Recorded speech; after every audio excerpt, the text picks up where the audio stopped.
Nancy Pelosi की Taiwan यात्रा जैसे ही शुरू हुई थी, वैसे ही चीन ने एक धमकी दी थी। धमकी यह दी थी कि अमेरिका 140 करोड़ लोगों की दुश्मनी मोल रहा है। लेकिन दरअसल इसके पीछे चीन का अपना दर्द था। यही 140 करोड़ लोगों की जो आबादी है, वो उसके हाथ बांध देगी किसी भी तरह का आक्रमण ताइवान पर करने से पहले। क्योंकि रूस से अलग चीन की जो गोल्स हैं, वो आर्थिक हैं। वो दुनिया पर एक आर्थिक सुपर पावर की तरह भी अपना दबदबा कायम करना चाहता है। उसे फैक्ट्री ऑफ द वर्ल्ड कहा जाता है।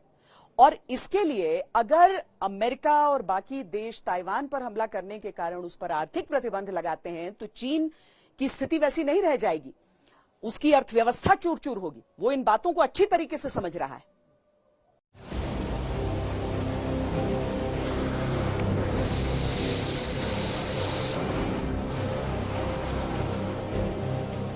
चीन की तमाम चेतावनियों को नजरअंदाज कर अमेरिकी संसद की स्पीकर नैन्सी पेलोसी ने ताइवान का दौरा किया।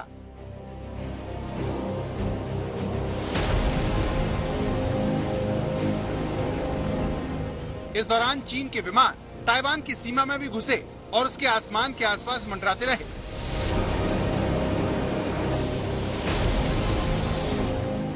यही नहीं, गुस्साए चीन ने अमेरिकी राजदूत को तलब कर इस हरकत पर एतराज जाहिर किया। यहाँ तक कि नैन्सी पेलोसी के निकलने से पहले चीन ने ताइवान को घेरकर उसके एयर स्पेस को लॉक कर दिया। फिर भी नैन्सी पेलोसी को वो दक्षिण कोरिया जाने से नहीं रोक पाया। सवाल है क्यों? क्यों ताइवान से ताकतवर चीन ने फौरन जवाबी कार्रवाई नहीं की और क्यों उसकी सारी धमकियां मिलिट्री ड्रिल तक जाकर रुक गई?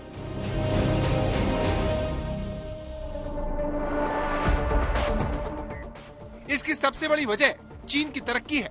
अमेरिका ने चीन के सामने एक तरफ कुआं और दूसरी तरफ खाई वाली स्थिति पैदा कर दी है। अगर वो हमला नहीं करता है तो शी जिनपिंग जनता को क्या मुंह दिखाएंगे? और अगर चीन की सेनाओं ने ताइवान को यूक्रेन बनाया तो फिर चीन बर्बाद हो जाएगा। आखिर कैसे? चीन के लिए रूस की तरह हमला करने का विकल्प चुनना आसान नहीं होगा। उसकी वजह समझते हैं। चीन ने बीते कुछ दशकों में कृषि, मैन्युफैक्चरिंग, हाईटेक इंडस्ट्री जैसे उद्योगों के जरिए विकास की नई कहानी लिखी है। आज चीन दुनिया की फैक्ट्री है। दुनिया का 28% सामान अकेले चीन बनाता है। इस मामले में वो अमेरिका से भी काफी आगे है।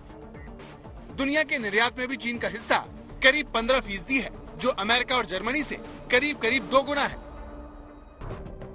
चीन भले ही अमेरिका को पीछे करना चाहता हो, लेकिन अमेरिका के साथ उसके कारोबारी संबंध बहुत गहरे हैं। यूरोप के अमेरिकी दोस्त चीन के बड़े ग्राहक हैं। अब सोचिए, युद्ध की स्थिति में अमेरिका और उसके सहयोगी देश क्या चीन की इस कमजोर नस को नहीं दबाएंगे? कहने की जरूरत नहीं है कि इससे निपटना चीन के लिए मुश्किल होगा। रूस की इकोनॉमी में बड़ी हिस्सेदारी तेल और गैस की सप्लाई की है, जिसे उसने भारत और चीन जैसे देशों की मदद से संभाल लिया। लेकिन चीन अगर ताइवान से जंग लड़ता है तो उस स्थिति में उसका संभलना और कठिन होगा। इसका मतलब ये हुआ कि चीन आर्थिक विकास की जिस पड़ाव पर है, वहाँ पर युद्ध में उतरने को समझदारी नहीं मानेगा। आज तक ब्यूरो।